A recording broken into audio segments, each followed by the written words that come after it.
ನಮಸ್ಕಾರ ರಿವ್ಯೂ ಚಾನೆಲ್ಗೆ ಸ್ವಾಗತ. ನಾನು ಸೌಖ್ಯ ಗಾಂವ್ಕರ್.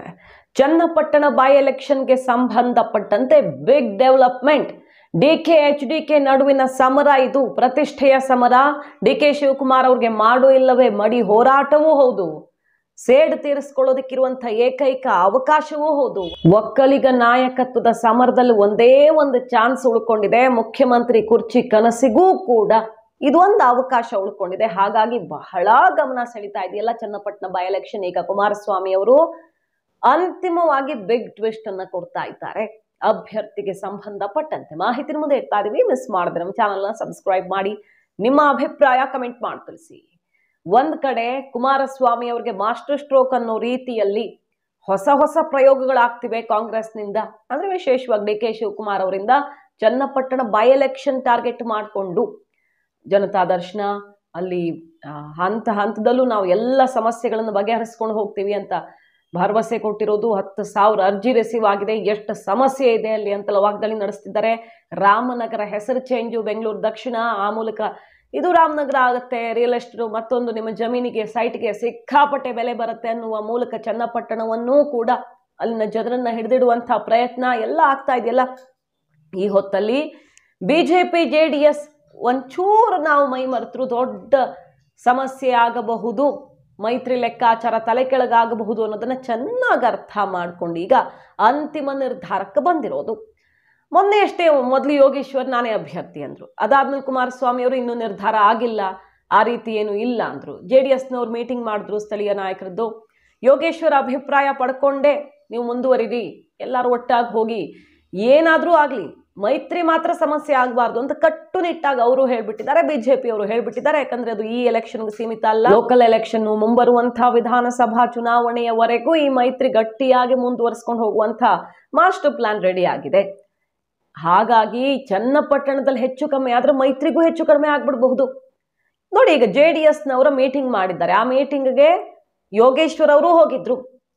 ಅದೆಲ್ಲದರ ಬಳಿಕ ಯೋಗೇಶ್ವರ್ ಅವರು ಮಹತ್ವದ ತೀರ್ಮಾನವನ್ನು ಪ್ರಕಟಿಸಿದ್ದಾರೆ. ಎರಡೂ ಕಡೆಯಿಂದ ಡಿಮ್ಯಾಂಡ್ ಬರ್ತಾ ಇದೆ, ನೀವು ಸ್ಪರ್ಧೆ ಮಾಡಿ ನಮ್ಮ ಪಕ್ಷದಿಂದ ಅಂತ JDSನವ್ರು ಹೇಳಿದ್ದಾರೆ, ಬಿಜೆಪಿಯವರನ್ನೇ ಸ್ಪರ್ಧೆ ಮಾಡಿ ಅಂತ ಬಿಜೆಪಿಯವರು ಹೇಳ್ತಿದ್ದಾರೆ. ಕುಮಾರಸ್ವಾಮಿ ಅವರ ಪಾತ್ರ ದೊಡ್ಡದು ಇಲ್ಲಿ. ಹೈಕಮಾಂಡ್ನವರು JDS BJP NDA ಎಲ್ಲರೂ ಸೇರ್ಕೊಂಡು ನಿರ್ಧಾರ ಮಾಡ್ತೀವಿ, ನಾನು ಎಲ್ಲದಕ್ಕೂ ರೆಡಿ. JDSನವರು ಬಹಳ ಪ್ರೀತಿ ತೋರಿಸ್ತಿದ್ದಾರೆ, ಇಡೀ ಚನ್ನಪಟ್ಟಣದವರು ನನ್ನ ಬೆನ್ನಿಗೆ ನಿಲ್ಲೋದಕ್ಕೆ ರೆಡಿ ಇದ್ದಾರೆ, JDSನ ಚಿಹ್ನೆ ಹಿಡಿ ನಿಲ್ಲಿ ಅಂತ ಹೇಳ್ತಿದ್ದಾರೆ, ನಾನು ಎಲ್ಲದಕ್ಕೂ ರೆಡಿ, ಹೈಕಮಾಂಡ್ ಏನ್ ಬೇಕಾದ್ರೂ ತೀರ್ಮಾನಿಸ್ಲಿ ಅಂತ ಹೇಳುವ ಮೂಲಕ ಮೊದಲೇನು ಪಟ್ಟು ಹಿಡ್ತಿದ್ರಲ್ಲ ಬಿಜೆಪಿ ಚಿಹ್ನೆ ಹಿಡಿನೇ ಸ್ಪರ್ಧೆ ಮಾಡೋದು ಅಂತ. ಅದೇ ಕಾರಣ ಕುಮಾರಸ್ವಾಮಿ ಅವರು ಸಾಮಾನ್ಯ ಕಾರ್ಯಕರ್ತನ ನಿಲ್ಲಿಸ್ತೀವಿ ಅನ್ನೋ ತನಕ ಸ್ವಲ್ಪ ಸಿಟ್ಟು ಮಾಡ್ಕೊಂಡು ಕಂಡು ಬಂತು. ಡೆಲ್ಲಿಯಲ್ಲಿ ಮೀಟಿಂಗ್ಗಳ ಮೇಲೆ ಮೀಟಿಂಗ್ ಆಯ್ತು, ಯೋಗೇಶ್ವರ್ ಅವರು ಹೋಗಿ ಭೇಟಿ ಮಾಡ್ಕೊಂಡು ಬಂದ್ರು. ಈಗ ಯೋಗೇಶ್ವರ್ ಅವರು ಕುಮಾರಸ್ವಾಮಿ ಅವರ ಕಂಡೀಷನ್ಗೆ ಒಪ್ಪಿಕೊಂಡಂಗೆ ಕಾಣಿಸ್ತಾ ಇದೆ. JDSನ ಚಿಹ್ನೆ ಹಿಡಿ ಸ್ಪರ್ಧೆ ಮಾಡೋದಕ್ಕೆ ರೆಡಿ ನಾನು ಅಂತ ಹೇಳುವ ಮೂಲಕ ಓಪನ್ ಆಗಿ ಈ ಸ್ಟೇಟ್ಮೆಂಟ್ ಅನ್ನು ಕೊಡ್ತಿದ್ದಾರೆ. ಇಡೀ ತಾಲೂಕಿನಲ್ಲಿ ಬಹಳಷ್ಟು ಕಡೆ ನನ್ನನ್ನು ಬೆಂಬಲಿಸಿ JDSನ ಮುಖಂಡರುಗಳು ಇವತ್ತು ಸಭೆಯನ್ನು ಮಾಡ್ತಾ ಇದ್ದಾರೆ. ನನಗೂ ಕೂಡ ವೈಯಕ್ತಿಕವಾಗಿ ಕರೆ ಮಾಡಿ ಹೇಳ್ತಾ ಇದ್ದಾರೆ. ಮತ್ತು ಅವರು ಕೂಡ ಅವರ ನಾಯಕರಿಗೆ ಒತ್ತಡವನ್ನು ತರತಕ್ಕಂಥ ಎಲ್ಲ ಪ್ರಯತ್ನವನ್ನು ಮಾಡ್ತಾ ಇದ್ದಾರೆ. ನನ್ನೂ ಕೂಡ ಇವತ್ತು ಸಭೆ ಕರೆದಿದ್ದರು, ನಾನು ಹೋಗಿ ಈಗ ಸಭೆ ಮುಗಿಸ್ಕೊಂಡು ಬಂದೆ. ಅವರು ಕುಮಾರಸ್ವಾಮಿಯವ್ರ ಹತ್ರ ನಾವು ಚರ್ಚೆ ಮಾಡ್ತೀವಿ, ನೀವೇ ಅಭ್ಯರ್ಥಿ ಆಗಬೇಕು ಅಂತೇಳಿ ನನಗೆ ತಾಕೀತು ಮಾಡಿದ್ದಾರೆ. ನಾನು ನಾಯಕರ ಹತ್ರ ಮಾತಾಡಿ, ನಮ್ಮ ಪಕ್ಷದ ವರಿಷ್ಠರು ಅವರು ಕೂತ್ಕೊಂಡು ಮಾತಾಡಲಿ, ಮುಂದಿನ ತೀರ್ಮಾನ ರಾಜ್ಯ ನಾಯಕರು ತಗೊಳ್ತಾರೆ ಅಂತ ಹೇಳಿದ್ದೇನೆ. JDSನ ಮುಖಂಡರುಗಳಿಗೆ JDSನಿಂದ ಸ್ಪರ್ಧೆ ಮಾಡಲಿ ಅನ್ನೋ ಮನೋಭಾವ ಇರ್ತದೆ.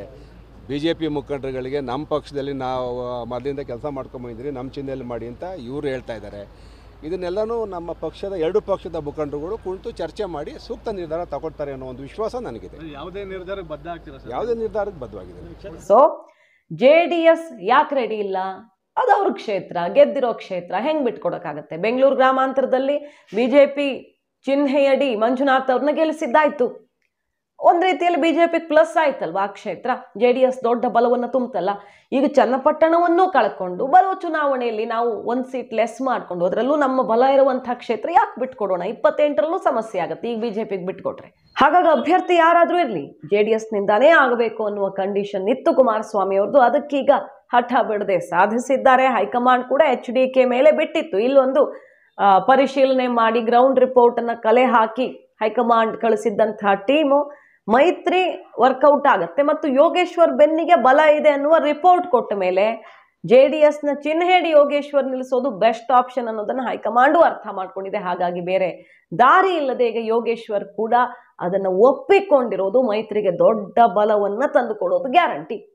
ಯೋಗೇಶ್ವರ್ ಅವ್ರಿಗೆ ಚನ್ನಪಟ್ಟಣದಲ್ಲಿ ಅವ್ರಿಗೆ ಬಲ ಇದೆ, ಅನುಭವ ಇದೆ, ಆ ಕ್ಷೇತ್ರದ ನಾಡಿ ಮಿಡಿತ ಚೆನ್ನಾಗಿ ಗೊತ್ತಿದೆ. ಹೊಸಬರನ್ನ ತಂದು ನಿಲ್ಲಿಸುವಷ್ಟು ಟೈಮ್ ಇಲ್ಲ. ಈಗ ಕುಮಾರಸ್ವಾಮಿ ಅವರು ಏನೇ ಹೇಳಿದ್ರು, ಯಾರನ್ನೇ ತಂದು ನಿಲ್ಲಿಸ್ತೀವಿ ಅಂದ್ರು ಅಷ್ಟು ಟೈಮ್ ಇಲ್ಲ. ಯೋಗೇಶ್ವರ್ ಅವರು ತಯಾರಿ ಮಾಡ್ಕೊಂಡು ಬಿಟ್ಟಿದ್ದಾರೆ. ಸೊ ಕಾಂಗ್ರೆಸ್ಸಿಗೆ ಏನೇ ರಣತಂತ್ರ ಮಾಡಿದ್ರು ಮೈತ್ರಿ ಅಭ್ಯರ್ಥಿ ಯೋಗೇಶ್ವರ್, ಅದು JDS ಚಿಹ್ನೆ ಅಡಿ ಆಗಿಬಿಟ್ರೆ ಅಷ್ಟು ಸಲೀಸಲ್ಲ.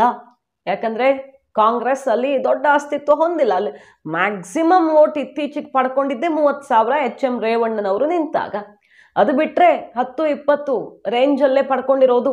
ಯೋಗೇಶ್ವರ್ ಕಾಂಗ್ರೆಸ್ ಬಿಟ್ಟ ಮೇಲೆ ಅಲ್ಲಿ ಕಾಂಗ್ರೆಸ್ನ ಬಲ ಅಷ್ಟಕ್ಕಷ್ಟೇ. ಈ ಲೋಕಸಭಾ ಚುನಾವಣೆಯಲ್ಲೂ ಅಲ್ಲಿಂದ ಸಿಕ್ಕ ಲೀಡ್ ನೋಡಿದ್ರೆ ಗೊತ್ತಾಗುತ್ತೆ. ಹಾಗಾಗಿ ಈಗ DK ಬ್ರದರ್ಸ್ ಈ ರಣತಂತ್ರವನ್ನ ಮಣಿಸೋದಿಕ್ಕೆ ಅಲ್ಲಿ ಮೈತ್ರಿ ಅಭ್ಯರ್ಥಿಯಾಗಿ ಯೋಗೇಶ್ವರ್ ನಿಲ್ಲಿಸುವ ನಿರ್ಧಾರ ಆಗಿರೋದು ಕ್ಲಿಯರ್ ಆಗ್ತಿದೆ. JDS ನ ಚಿಹ್ನೆ ಅಡಿ ಅವ್ರ ಮಾತಲ್ಲೇ ಅರ್ಥ ಮಾಡ್ಕೊಳ್ಳೋದಾದ್ರೆ. ಸೊ ಇನ್ನು ಮುಂದೆ ಹೇಗಿರಲಿದೆ DK ಬ್ರದರ್ಸ್ ಪ್ಲಾನ್?